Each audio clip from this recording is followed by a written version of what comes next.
Welcome, everyone, to Music Junkies, a podcast about people sharing extraordinary stories about how music has impacted their lives.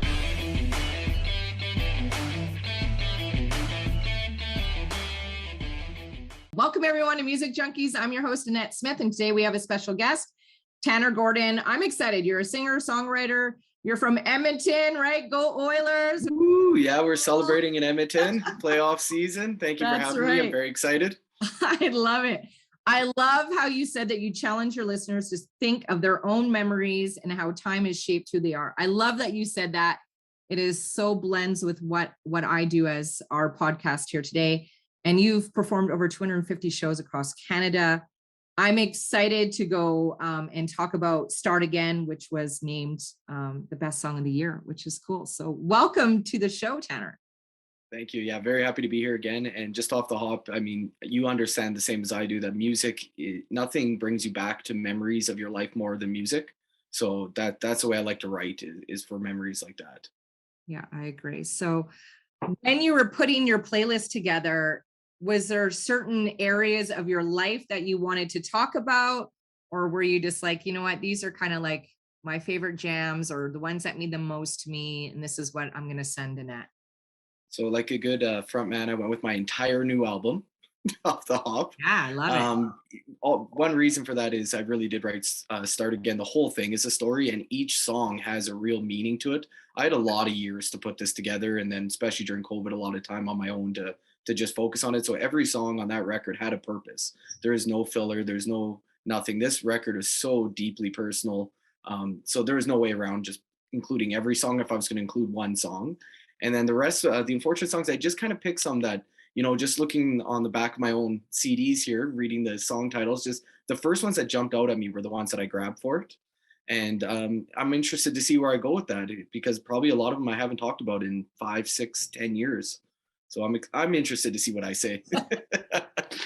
So when you write, do you have like a certain area of the house that you got to write in? Or do you like, is it inspiration? Is it, I'm driving down the road, I got to get this out? Or are you like, you know, so we're always writing this as songwriters. We're always writing. You never know when something's going to pop in your head. I mean, a lot of the time it's driving. I write a lot when I'm sleeping. I dream a lot and very vividly. So I'm always writing. A lot of the time I think I'm waking myself to write something up, and I got to do like an inception thing to get out of bed to do it. Over the years, so almost predominantly I've written in the room I'm sitting in here. It's had different versions of it over the years. This one is by far the cleanest, but even if you kind of look, I guess, just on the piano back there, you'll see there's a stack of songs I'm working on right now that I'm not thrilled with yet, and going from there. But almost predominantly when I wake up from a dream of about a song I'm writing, come down here, find the words, find the music, and do it all right here. Oh, that's amazing. I am not that musically inclined, but if I have to speak or do a speech somewhere, I can't sleep. It like I played over and over and over and over in my head. And then in the morning, I'm like exhausted. And I think, geez, I should have just got up and wrote that down. Always. And I just replay it until I have to go and do this stupid speech. Like it'll be every day. If the speech is 3 months away, be every day until that stupid speech is over. It drives me absolutely nuts. See, my wife has lived with the crazy for over a decade now. So she even knows when I have a song I need to write. She'll tell me and she'll say, just get up already and go write it, because she can tell that something's churning and churning and churning. Yeah. I love it. We're going to start with your first song. Are you ready? I am ready. All right.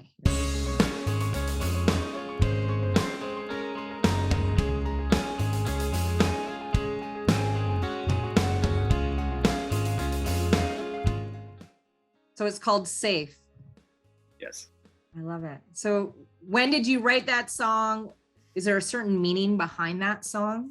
So Safe, I actually, my parents were in Las Vegas the night of the shootings. Oh my God. So they were at the Mirage Hotel way down the strip, but they didn't know where that was happening. And so there was a lockdown everywhere. So they actually panicked through a kitchen into a cab and went down to the old Vegas and found the last room at Circus. And so, yeah, pretty insane night. We obviously weren't able to get a hold of them. They're not at their hotel, things like that. Pretty stressful. Canadians being in America during such a big shooting in history. So yeah, that song, it's not a direct, I wouldn't, day by day thing of what happened for them or moment by moment, but that inspired the whole idea. That opening line, the shot rings out, then sirens. And then, as I mentioned, the way I kind of write is I tend to write in my dreams and first person characters and things like that. And so then I just kind of took the story from there and evolved it a little bit more to the character of Start Again. But yeah, the whole meaning really did start with really pretty traumatizing night for them and for the family, and then hoping that they were okay. Obviously, I knew they wouldn't be at the country music festival, but they didn't have those news, and we didn't know it was only happening there. So yeah, it's a pretty big moment. And the song, in any trauma, the best way to do it is to turn it into a pop song. Yeah. So it is probably the poppiest song on the new album. But yeah, that also has to do with the fact that I was able to translate it more to my own thoughts and memories and dreams and relationships and things like that. And just, I hope you're saved as well. It's a little bit different than I hope you're safe. But yeah, the opening part of that was, from the traumatizing shooting in Las Vegas. That's crazy. Have you ever been to Las Vegas? I have. Oh, no, I'm supposed to say no to that. What is your favorite thing to do when you're in Vegas?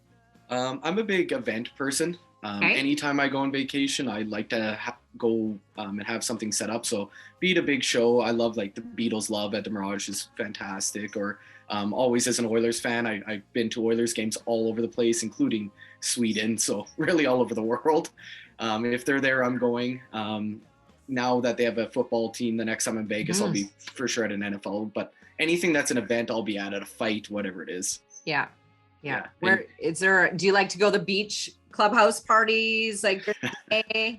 No, you won't find me there. You'll find me at the pool recovering though, with a bucket of beer and my head in the water. But you will not find me at the beach club.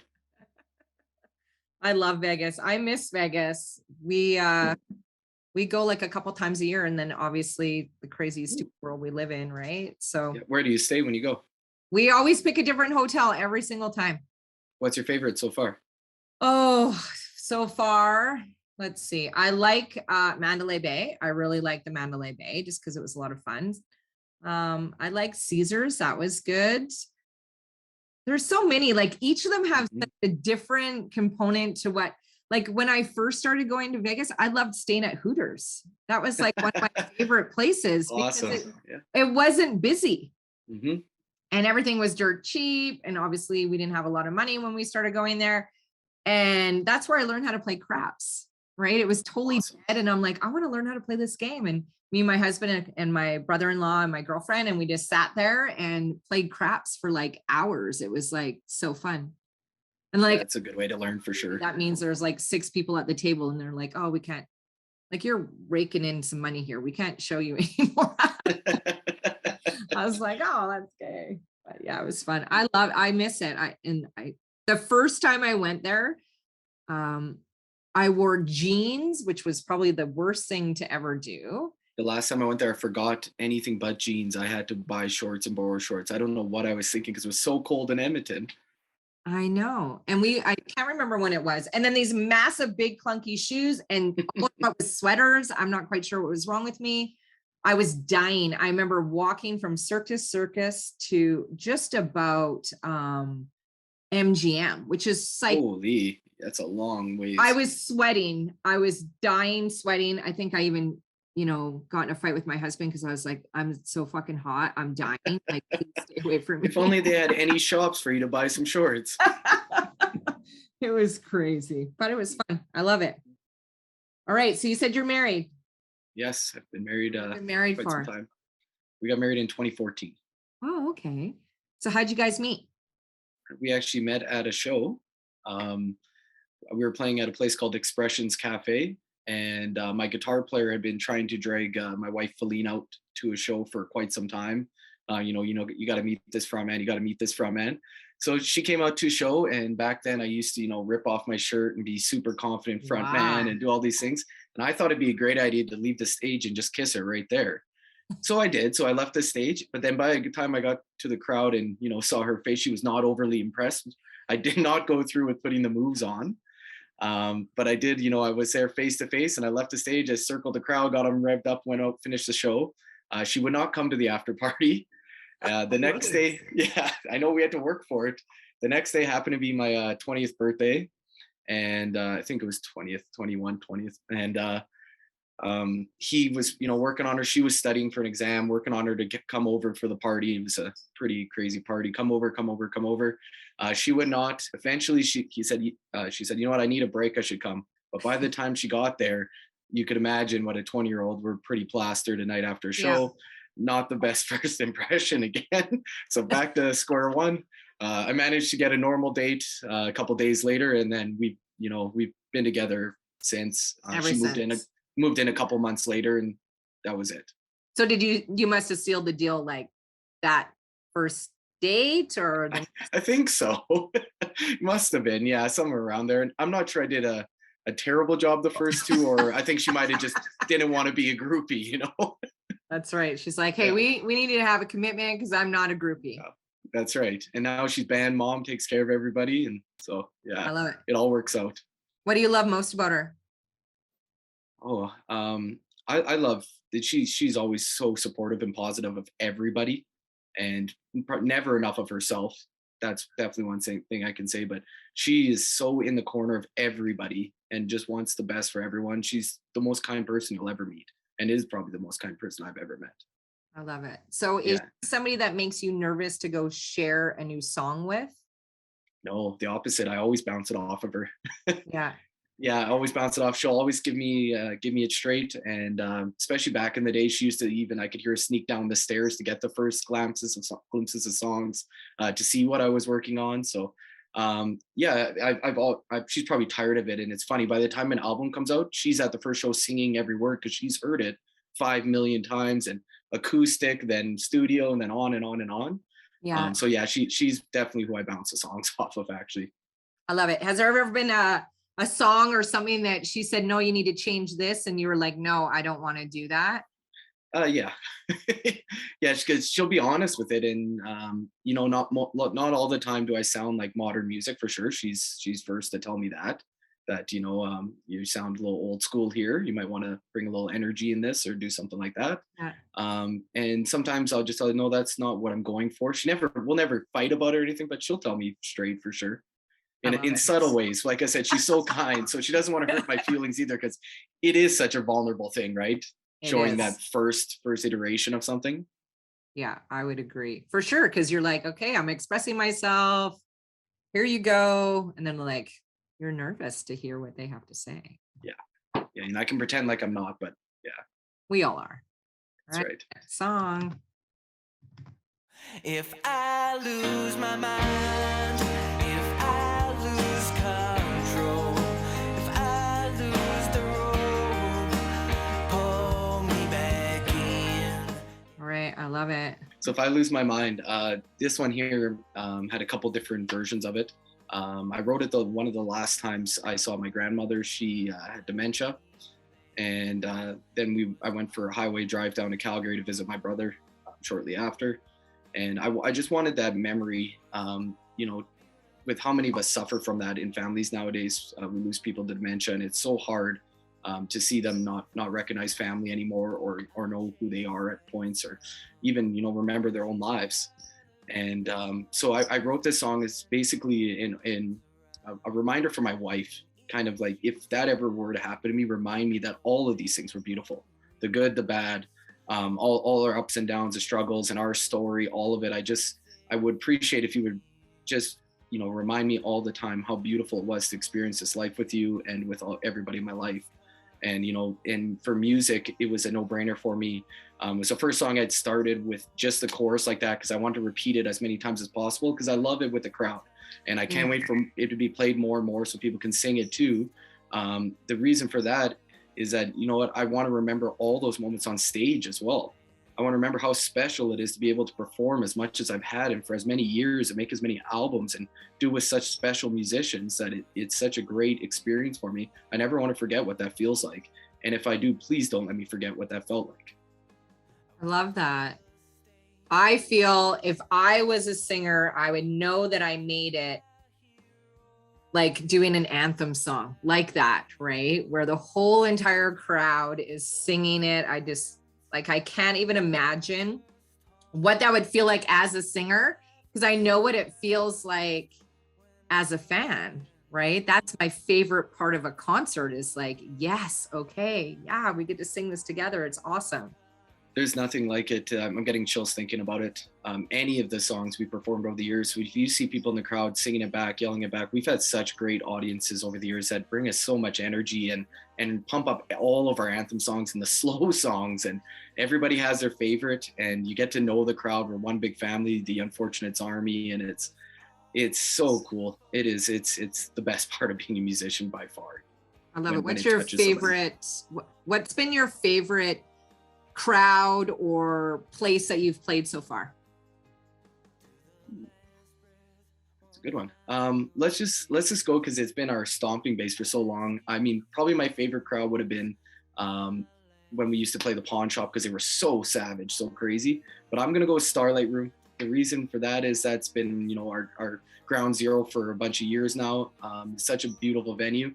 And all the crowds we've had there, our album releases and tour stops and things we've done have been so monumental and so cool. The bands we've played with there have been so unique and so different. So I'll go with Starlight, and just because the energy in the room and the history of that place.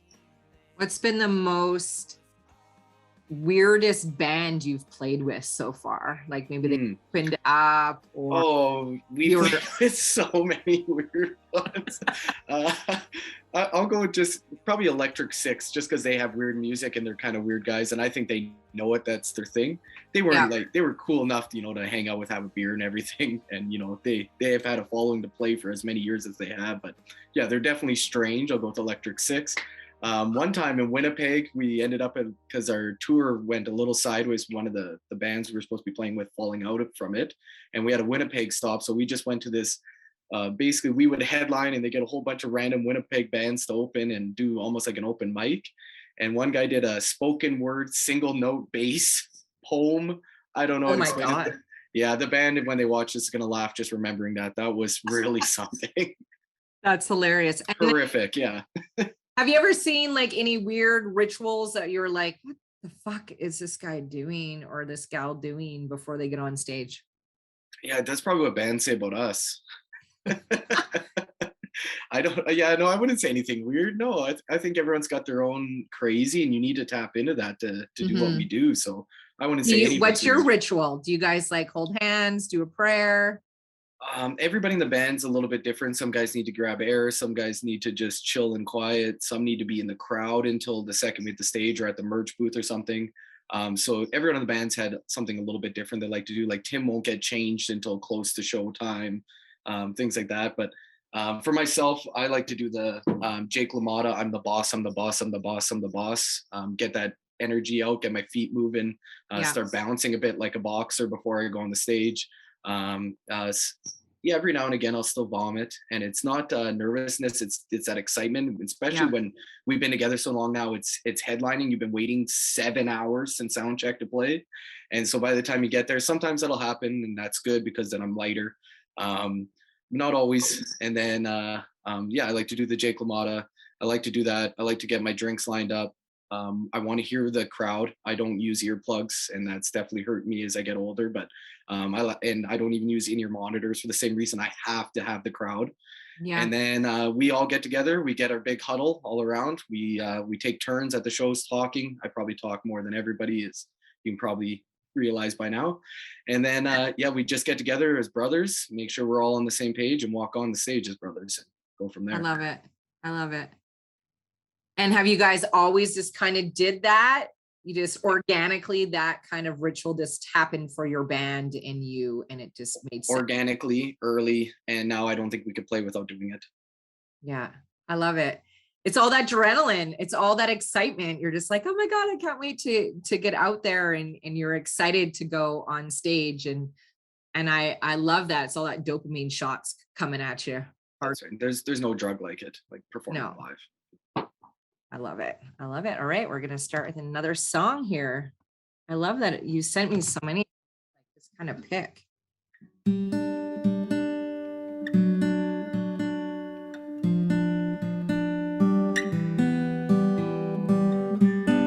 So this is Over. Ooh, this could be deep. So Over, that one's very sensitive song. It ends side A of the vinyl. It kind of brings that's part of the story to a close. I was able to, on Start Again, get back to concept writing a bit. I started having the same dreams I used to back in the day about the reoccurring theme. I dream a lot about a small town. I never grew up in a small town, never lived in one.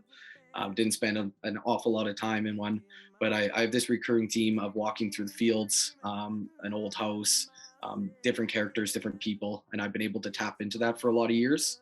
I'm not sure what it means, what it is, but it's like this hole in me sometimes where I need to fill it and get the story out. And a lot of these songs come so quickly, so naturally. It's almost scary. Music, words, all in one go, and that's it. Wow. That's a song forever. Over is one of those. On the surface, it's a very obvious breakup song. And I would assume most people will take it that way, but once again, I wrote this album and I try to leave it as open-ended as possible so that everyone can grab something. It could be an end of relationship, it could be losing somebody completely, could be a lot of different things. I took it as, leaving, if you see the cover, leaving that house. It's over, the house down the line. I still go there sometimes and try to forget. It was just that idea that it's over and trying to, basically force myself to realize that it's over and there's no going back. Yeah. So was it about a breakup? No. I haven't had a breakup in so many years. I'll write breakup songs till the day I die because that's what we do. We live in, false heartbreak as songwriters. I watch a movie and it breaks my heart and I'll write a breakup song. And, that's the world we live in. But no, this one for me was, I put that as leaving the past behind. Yeah, I love it.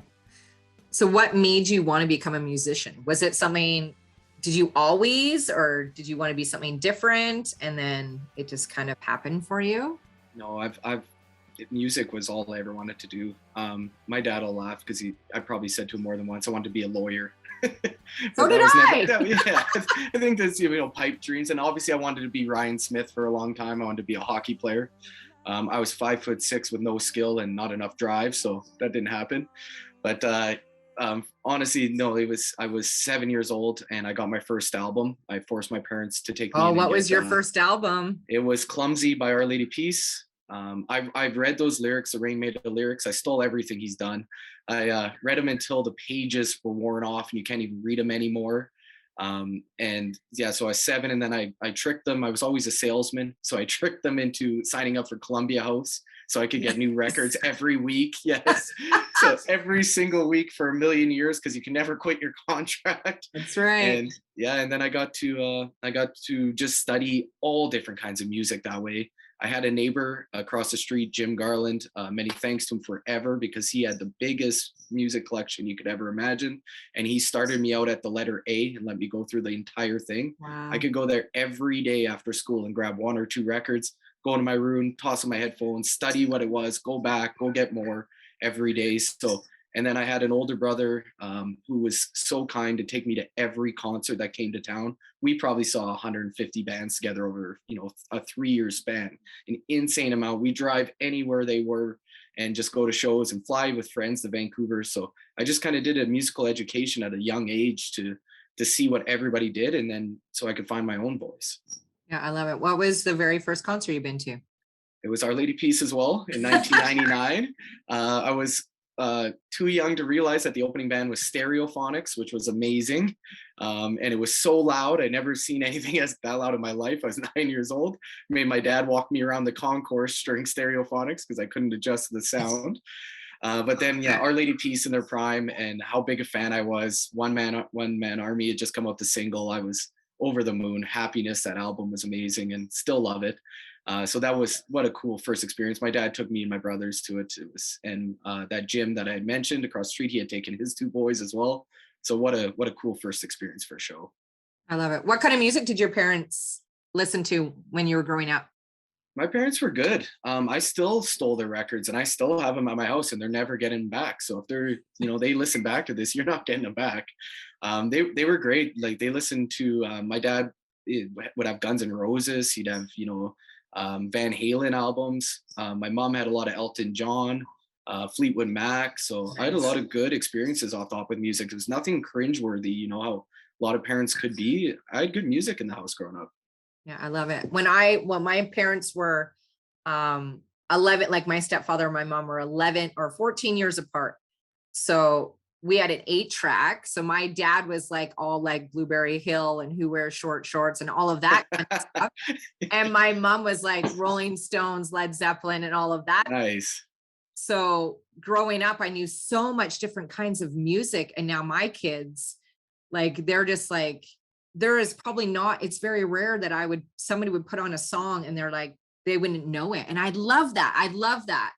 That's right. Like someone that's just into country or just into rock. It's like, how can you just be into, there's so much, you don't have to like every single country song. You don't have to like every single rock song, but to just like one section of music, like you're missing a whole world. Like yeah. I saw Kanye West in his prime live just Yeah. to see what he was about.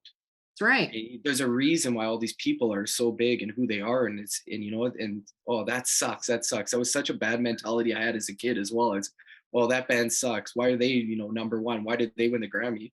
And then like I find myself listening to like a Taylor Swift record. I'm like, oh, that's why. Like she's a fantastic songwriter. That's and you right. just start to get it a little bit more. Yeah, it just becomes about not so much disliking, just how it kind of feels in that moment. That's right. Like, I feel like listening to this in this moment. Like I can't every single day listen to Metallica every single day, right? But there's moments where I'm like, hey, I totally want to listen to some Metallica, or I want to listen to Sheryl Crow, or I want to listen to this. So I love that you are diverse in your music as well.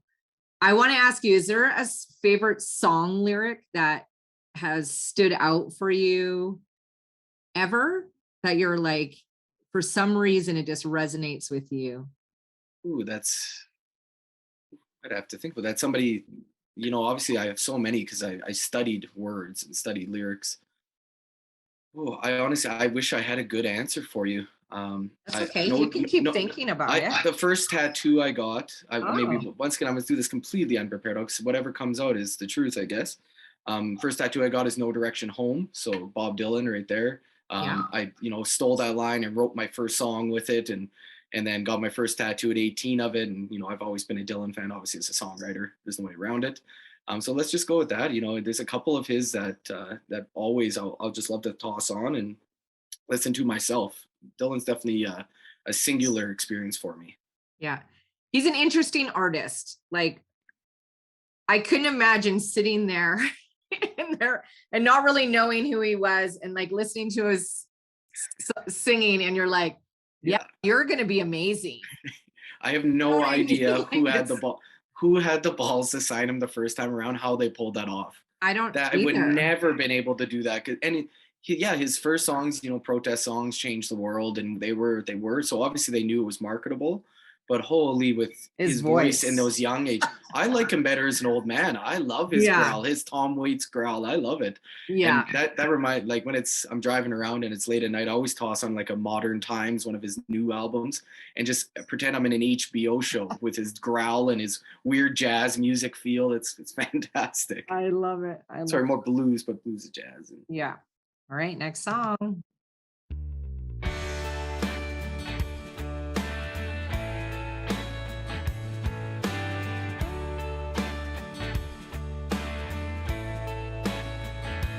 The song is called Brother. Yeah. So especially with the pandemic, what was going on, I wanted to write one that a lot of different people could understand. We had a lot of people grow apart from family. Some grew a lot closer to family. And just because we were so isolated for so long, I wrote that song in mind of my brother, the one I talked about, who took me to all the concerts and everything. And just how we had grown apart, and it was something that was unfathomable for how close we were for so long. And there was no real reason for it.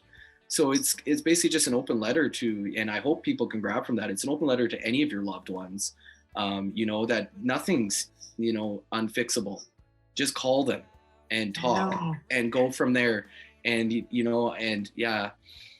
you can get back, and the ones you love are never gone. That line right there, and to sing that, it brings a tear to my own eye live.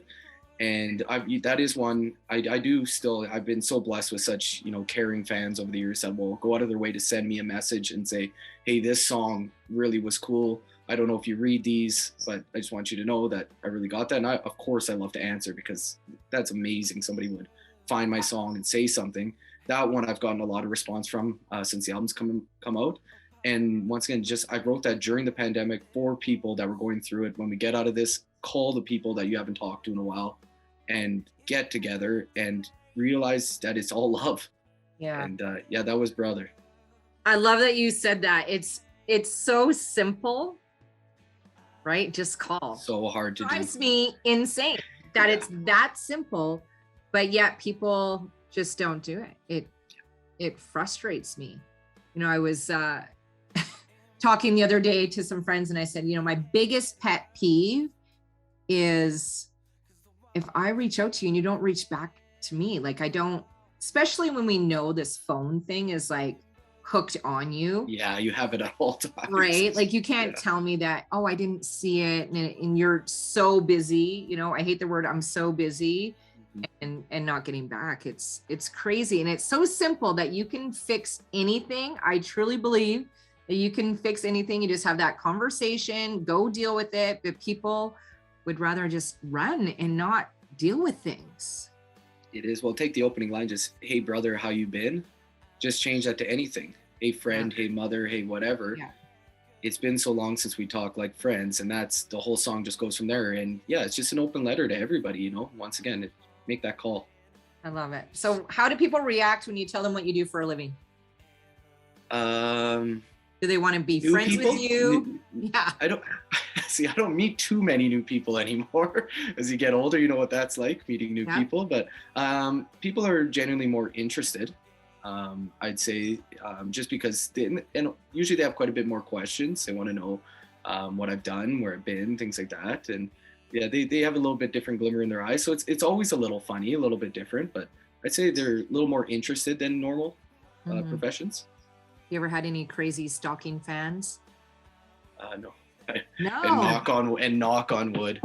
No, because the stories, at least not that I know of. Maybe they're really good stalkers. Yeah. No, we've embraced our fans so much right off the hop that maybe they would be that kind of person, but we've given, honestly, we try to give as much to the fans as they give back to us. We hang out as long after the shows and you know, we'll answer any questions, we'll sign anything. You can get a hold of me all the time. So maybe being open and honest my whole career has helped that and not just been like a little bit of a hiding front man.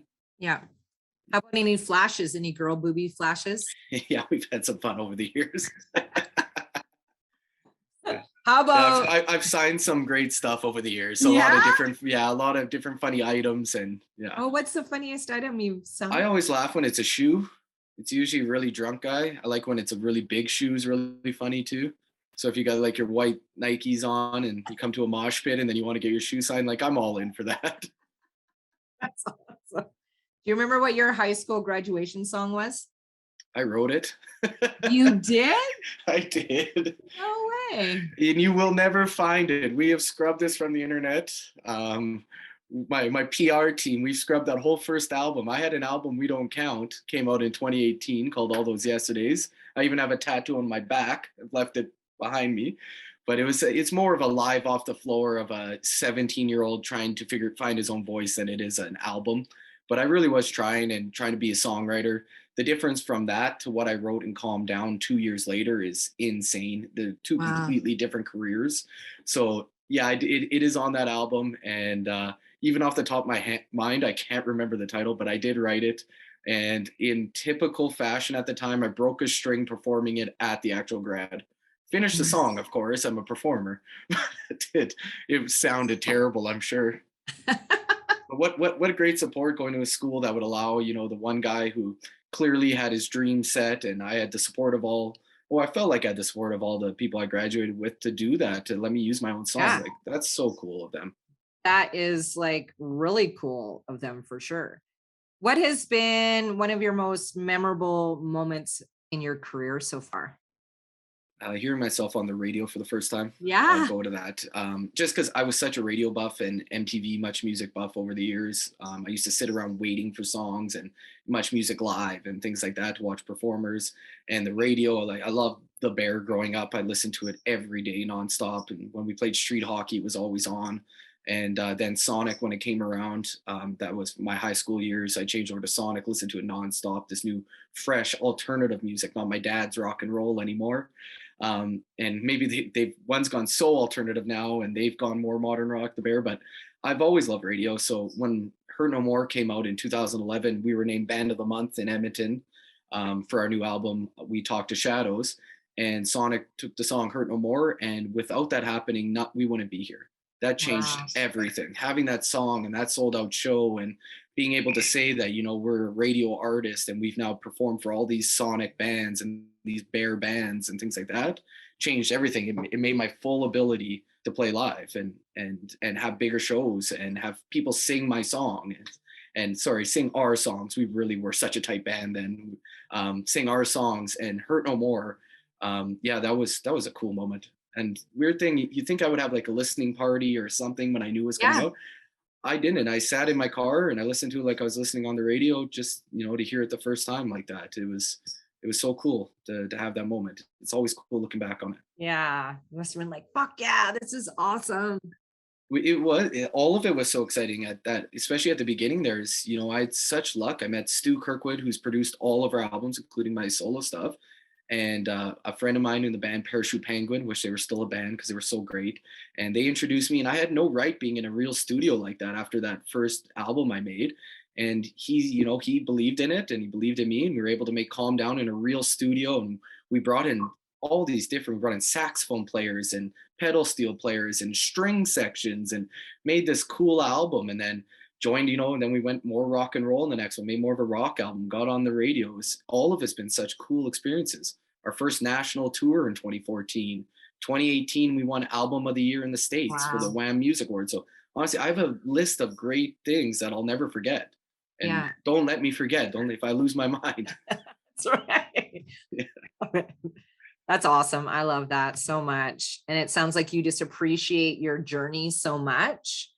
And that's what I love most. You can just nothing lets you appreciate success like failure. So we had a lot of ups and downs to have those moments, and we really did try to live the moment in every single one of them. I will never take anything that I get in music for granted. That's for sure. I love it. All right, we're gonna do the next song.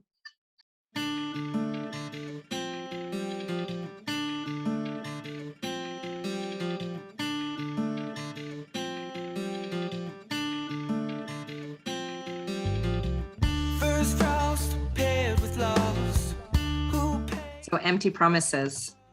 Oh, that's such a cool song. I'm not sure I've made a song that sounds like that over the years. It's some would say probably my signature picking style to start the song. And then the words, I went back to that place again, that small town, that, just the way that dream life, I guess maybe you can put it, that's helped me write so many songs over the years. But it's really about life, and it's empty promises. It's pretty straightforward for that, I would find. And I think a lot of people can agree with that. The big city lights and all these things that people will give you or promise you in this life, and they're, they're hot air, they're thin air, they're nothing. And so that took the song, and I was able to take the story from there. Stu Kirkwood was able to add some amazing guitar on top and help me tell the story two different ways, musically and lyrically. But yeah, Empty Promises, that one was really quick. When we talked about how I write songs, that one I got up from asleep, and I just saw this story, this town, and these young men trying to get away from their farm and go out on their own, and they end up in trouble. And their mother's saving grace that they thought would keep them honest for so long just couldn't anymore, and they fell into the same troubles of their father, who was the drinker, and addiction to pills, and and able to write this song and make it sound first person again. And that was in the room I'm sitting in here. That was one that was pick up the guitar, wrote the song, and there was a song. So that one's kind of a scary one when that happens for myself too. And I can look back and go, whoa, that was interesting. And then, but in playing it though, I tell you, it takes me right to that story again. So it's out there somewhere in the ether for sure. That's interesting. I'm like curious to find out you're like 75 years old, 80 years old, and then for some reason you just decide that you and your wife just want to go move somewhere, and it just becomes this small town, like yeah, it's I'm terrified at the same time that it's all real. I'll put it that way, because it's been so real. I like I mentioned, I dream so vividly and always have, that every night it's a new dream. I could write a song or tell a story or whatever, that if, to me it is real, this place, really. Yeah, it feels real though. Yeah, it feels real. And the cool thing, it lets me write different themes and different songs and about different characters, and it gives them air to it, a kind of a breathy feel to every song. And I think that makes it a little bit more open to people too, for interpretation, which is my favorite part about songs. So when it's not so direct, here's my day, this is about me. It's what do you get from the song?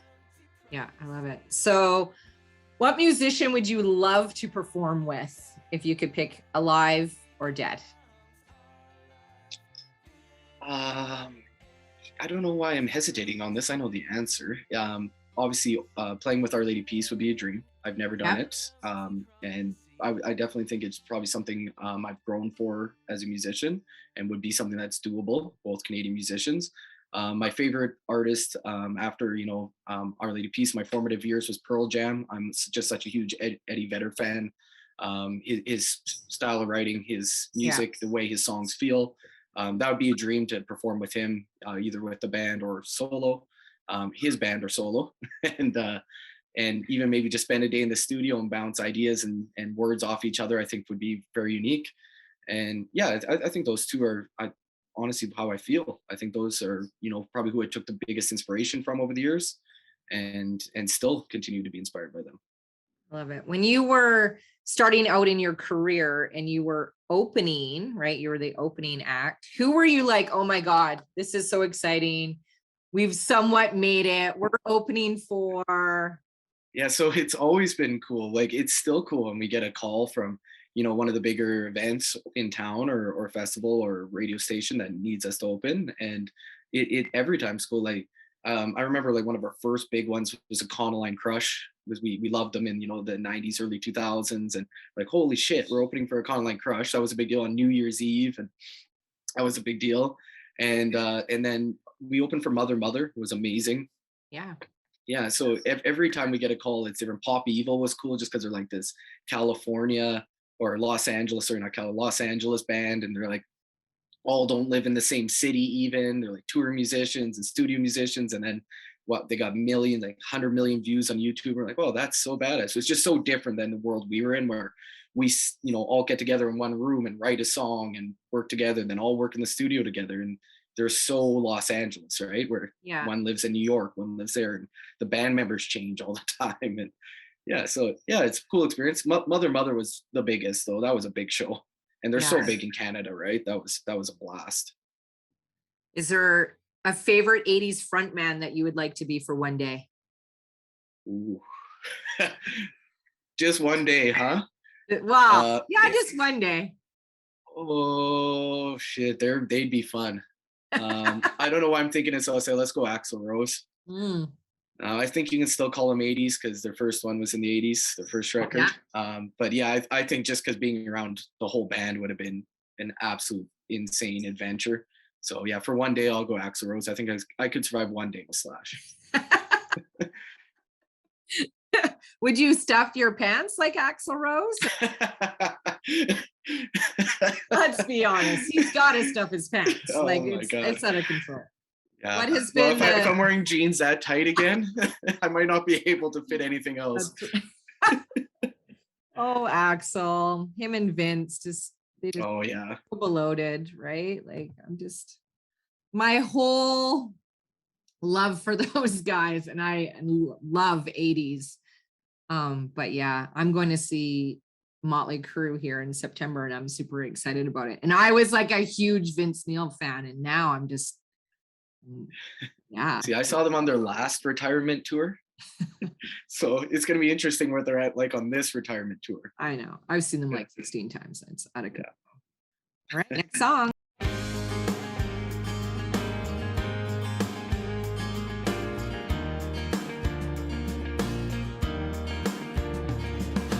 Baby, you've seen too much at such a young age. You've seen too much. Yeah. So that one there is kind of another pandemic song, I could put it, but more it's towards healthcare workers and nurses. My sister is a nurse, and she actually moved during the pandemic into the emergency room for quite a long period of it. So this one was directed at her. The original line, the baby you've seen too much, is because she's the baby of the family, and kind of tells her story and what in at all points of her nursing in her life she's an actual living angel. What she's done for people and the comfort she's given families over the years, and all healthcare professionals have been just so taken for granted and are constantly bashed on and spit on and taken for granted. It truly does make me sick. So I don't care what side of things you fall on. That's no way to treat any person, let alone people who go in there and do a job that 99% of us could never get through one shift, and they do it every day. It's incredibly hard. That song was for her and her fight, her battles. And then there's the lines in there: "We will hold strong." When the nurses went on strike, I was proud of them then too. Fucking sue me, Jason Kenney, I don't care. But yeah, they went on strike, and I was obviously fully in support with that, because they're just treated so terribly, and what they've done to help us. And so yeah, we will stand with you. And then the ending there, really cool music part. I was glad we were able to pull it off. It's a 3-gun salute. Just to all service professionals, just for those who, give up their lives in the line of duty as well. We're able to add that in at the end of the song, because there's quite a bit of this world that don't live a life like we do. That's, I'll call it sheltered. I definitely live a sheltered life. I've never had to experience shifts like that where, you watch people pass and just be there for strangers as a real comfort. So that's for them. You've seen too much, especially at such a young age. Yeah, it's crazy what the last 2 years have did for families, and you can't even describe it. I was saying the other day, I hope the right people are writing in their journals about this. Yeah. Right, where you go the right journal and you read what was going on, not what they want you to read. Right, just like going through a war, and we're taught that in school. What really happened back then, right? We really don't know. So I want the real journals to be spoke from. Well, the thing is, are we going to believe them when they're spoken, right? That's the problem with the thin air and empty promises of this world now too, is are we going to believe the nurses when they tell us their firsthand experiences of what they went through the last couple of years? I wish I could say the answer was yes. Yeah, I agree. How would you describe your music to somebody? Ooh, quick turn. I first and foremost, it's songwriter style. So what that means is I like a story in my music. So if you like country music, if you like folk music, if you like rock and roll, you'll understand it. But I love a chorus. I've always been a grunge guy. I grew up on grunge music. They always had big choruses.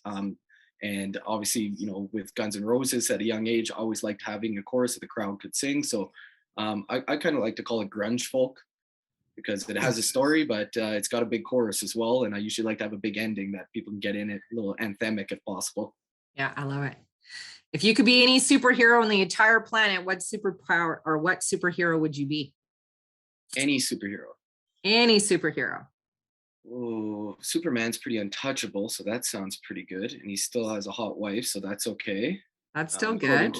So that one sounds pretty good.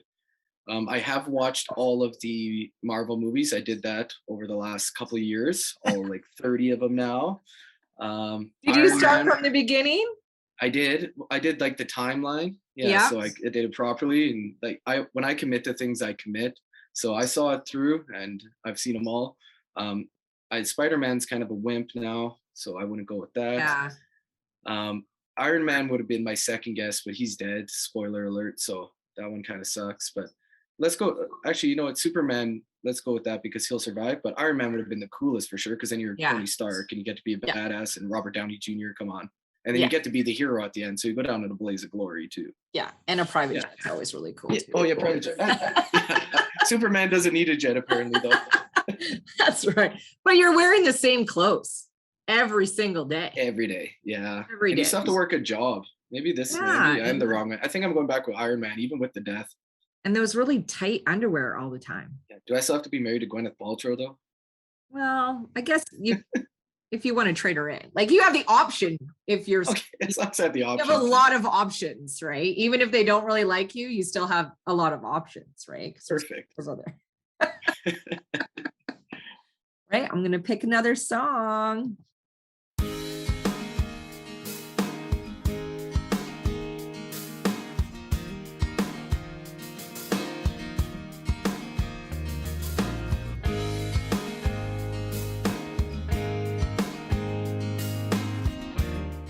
My Own Eyes. My Own Eyes. This one's unique, very different style of writing I hadn't tried before. It's kind of like the anti-chorus, where the chorus kind of goes backwards. Instead of a big presence, it's less than the verse. I've always wanted to do it, so I was able to pull it off, and I've really enjoyed this one. I think it's one of the strongest lyrical songs I've ever written, if you just base it on that. I think the lines came through really strong, and I didn't write it alone, which is fun. It's the first time I had co-written a song with my brother Scott, my middle brother.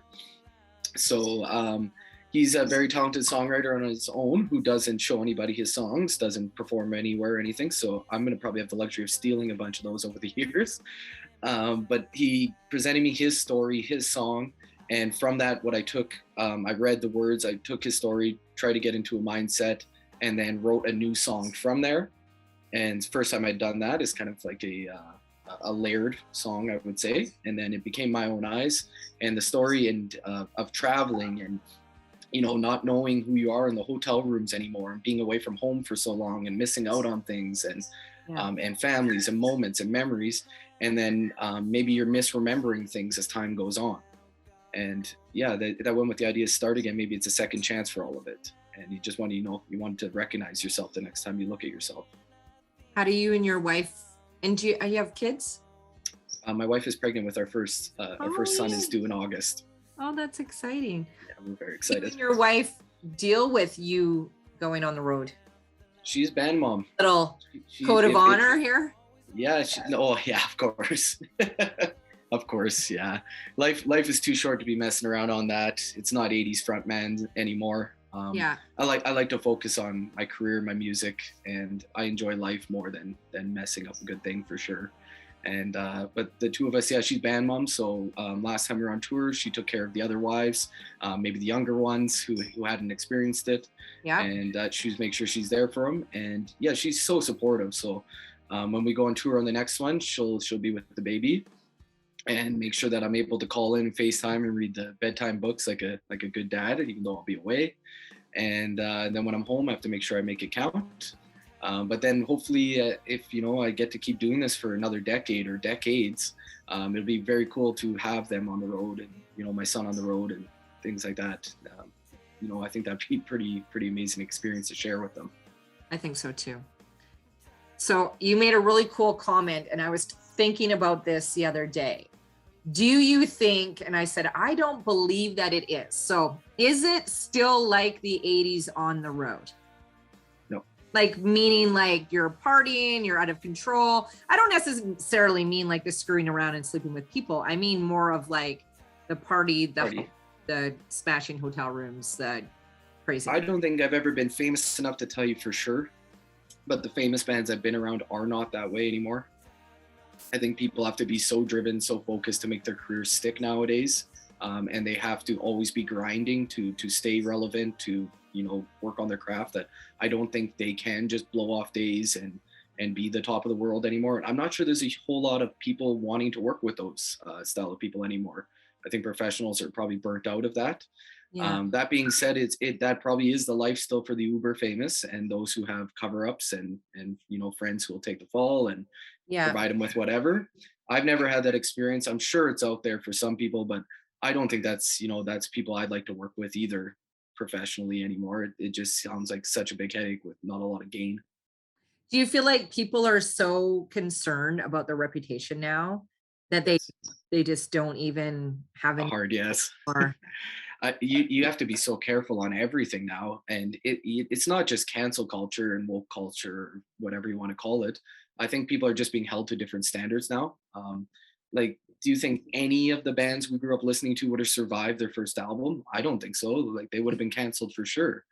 and it's, you've seen a lot more. Like I'm a huge Ryan Adams music fan, and his stuff coming out where the FBI is investigating his text messages is disgusting, right? And yeah, I think things are just so much easier to bring to light now that you have to just be a better person. And I don't think it's asking too much of us either, just because we're musicians and whatnot. And I'm sure I've said some terrible things or done some shitty things in my life. And I won't gloss over any of that, but I've definitely grown as well. And Yeah. I'm so different, and I'm very straight with who I am with everybody. So I just think, yeah, if you're getting canceled, there's probably a reason. And it's very easy to be canceled now too, right? Yeah. Yeah, and it's because everything you do is recorded. It's out there. Yeah. You've texted it, you've sent it, you've done something. Back then there was none of that. I know. Right? It was fun. It was. They lived a once in a lifetime. Yeah. Yeah. I miss those days for sure.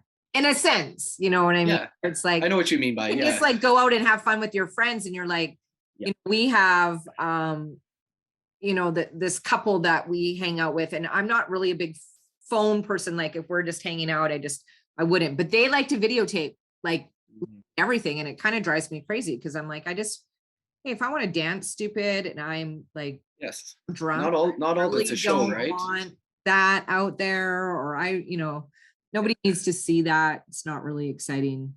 I've done that to a fault at this point. I've got to travel so much and play so many great shows, and I have so little pictures and so little videos, and I'm so bad at posting on Instagram, and Brandy's gonna kill me because I never have stuff up. And it's I just never think of it. When I'm in the moment, I like to live in the moment. So I never think of it. Sometimes I'm very happy other people remember it for me, but for sure I don't always appreciate all the videos.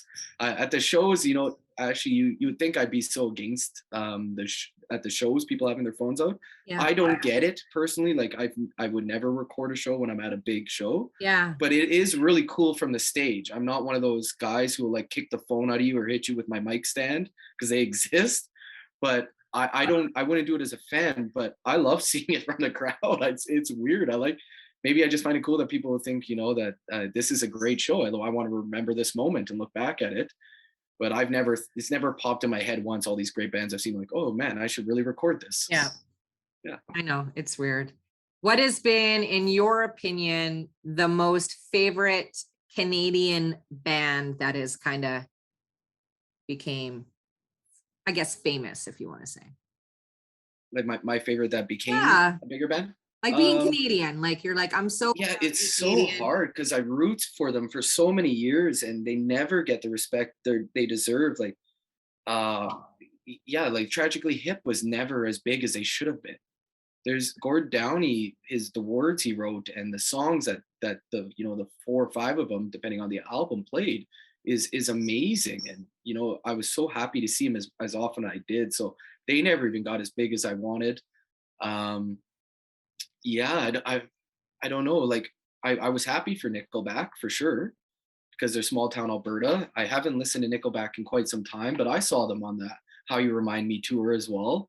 It was cool. This band from Alberta was playing this sold out Rexall and doing all these shows, and then the States loved them. And then they were playing Sunday Night Football or Saturday Night Football, whichever Saturday that they did. Like that's so cool. So yeah, like I'm always rooting for them. The Arkells are getting bigger. That's cool to see. I'm very, very happy for that. But yeah, it's a tough go when you're Canadian for sure. Like I'm even happy, and I'm not kidding. I'm happy for Bieber and those guys and Drake. I'm happy that they're as big as they are. Yeah, it just helps Canadian artists say, yeah, you know what? We can go do that too. We just have to grind more, right? Yeah. We get out there more. We have to find the right opportunity, and that's really all it is. And it's so hard for us. So 10 hours before between a show, right? For travel. Yeah, like but they have like 10 cities in those 10 hours that have 1 million people in them each. We got 10 hours. I'm playing, 350,000 is the size of the city. It's pretty wild. I do have I'll give out my favorite band, a Canadian band at the moment that's not uber famous in the States, at least, and not that big here, but Wintersleep. Oh. I've been rooting for them for so many years. I saw them in 2017 or 18 in Calgary, and all the records, and it's so hard for an artist to do this. every one of their albums has been better than the last. And it's so hard to do that. So, and I saw them live again recently. I was so happy to do that. They sounded phenomenal. They're older now. They're weathered, but that's such a big band that never got the respect they deserve. They are fantastic. I love it. Okay, I want you to take a drink. I'm gonna get your next song together. Perfect. I've been grinding you and haven't been able to have your beer. We're on your last song, and I think it just makes sense to end with this one.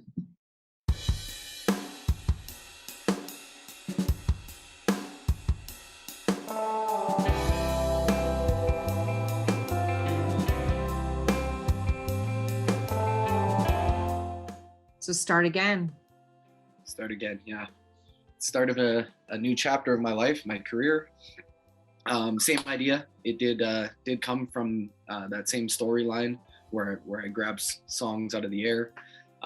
This one I actually did write with the Unfortunates, at least the original version of it. Leo brought a nice guitar part to it that instantly I could grab onto as a songwriter. Tim does what he does with arranging the band instantly so that I can leave the room, go to the bar that's just around the corner down here in my house, and with a pen and paper and just listen to the background noise and start writing. The band brought it together quickly. And then when it was time to record it solo, Stu and I were able to breathe new life into it. And yeah, I really do find the story cool.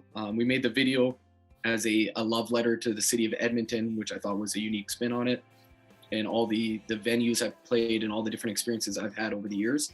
Because it really did, I knew I was going to make a solo album when this song happened. I just knew that it was time. I've had these songs kicking around for a while, some of them, and some I wrote during the pandemic. But I knew I had something different to say in a different way than what I've done with the Unfortunates. And I needed to get back to songwriting. I needed to get back to maybe just my voice instead of just big choruses all the time. I wanted to say a little bit more, and I wanted to sound a little bit more like how I do now as a man. I was so young when we started the band, and we did so much at such a young age that this is the first time I was able to sit down and reflect on a lot of my life and a lot of the band's life on my own, and tell this story. And yeah, it's a second life for me, this album, and it's reinvigorated playing music and being part of it again. It's a new excitement to everything. And I just feel that way about life at the moment. And I don't remember the last time I was in this good of a place. And that's start again to me. And I hope people feel that same way, because I know people are like, what the hell, when they listen to songs, because it's such a contradiction. It sounds like that I'm a positive person to the songs I write. I never chose to write the sad songs, but they come so honestly to me. And start again. Yeah, my heart is so dark, it won't let me start again. That's not just because that's the last words. I tell you, when you listen to my songs, that's not how it ends. That's me fighting through that darkness, screaming those words over and over and over at the end there. That's me fighting through that darkness to find the light to start again. That's how the song ends. That's not how the story ends. And that's on a lot of the songs. Yeah, my heart is so dark, it won't let me start again. Just keep pushing until one day you don't feel like saying that anymore. I was going to ask you to leave some words of wisdom, but I felt like you just did. Words of wisdom. Yeah. No, words of wisdom for, you want them for life or for musicians? Hey, those are kind of different. They definitely are. Hey, just however you're feeling, you take the question however you want to take it. I'll just leave it for the young musicians who are listening to songwriting and music. Yeah, the next great band's still going to come from a basement or a garage, not from a computer simulation. So keep writing your songs. As you know, as weird as they might be now, as chunky they might sound, one day they might really be something and matter to people. And don't half-ass anything. Nothing. If you want to make a poster, make the best poster that you've seen. If you want to make a shirt, make the coolest shirt. If you want to make a record, make sure it's on 180 gram vinyl. Do it in a studio. Just believe in yourself and don't half-ass anything. And you will never, never regret it. I'm talking about songs I wrote 10, 12 years ago, and they sound as good as if I just made them today. And it's fun to look back that way. So yeah, don't half-ass your career. I love that. Don't half-ass it. So Tanner, where can we stalk you? You can stalk me at my house. I'm just kidding. No. It's at 117. Yeah, exactly. So easiest way to get a hold of me for sure. You can find me on Twitter, Tanner J. Gordon. I think that's it. It should just be Tanner Gordon. I'm so sorry. I should know it. TannerGordonMusic@gmail.com is my email. I do answer them. Facebook, you can find me Tanner Gordon, just like my name. There is no fan page. There's just my page. I will accept you as a fan, as a friend. And if you want to send me a message, you can definitely do that. And questions about anything is fine. And then www.tannergordon.ca. You go from there, you will find all these links as well, plus to Spotify, Apple Music. And there will be a link to buy the new album. And the vinyl is finally here. It sounds amazing on 180 gram vinyl. It is exactly what I dreamt of. If you're a music lover and you're a vinyl lover, please pick it up. I will ship it anywhere in the world. I love it. Thank you so much, Tanner, for being on the show today. I had so much fun, right? Thank you so much for having me. That Brandy connected us. I love her. We always have so much fun, right? So I'm grateful that you're open and honest. And honestly, you're an amazing human. Like I can just feel your love for music, your passion for life. And I love it. I'm excited to just build a relationship with you, right? That's so kind. I love it. And we'll have to get together again and do some other stuff as well. Yeah, it'd be awesome.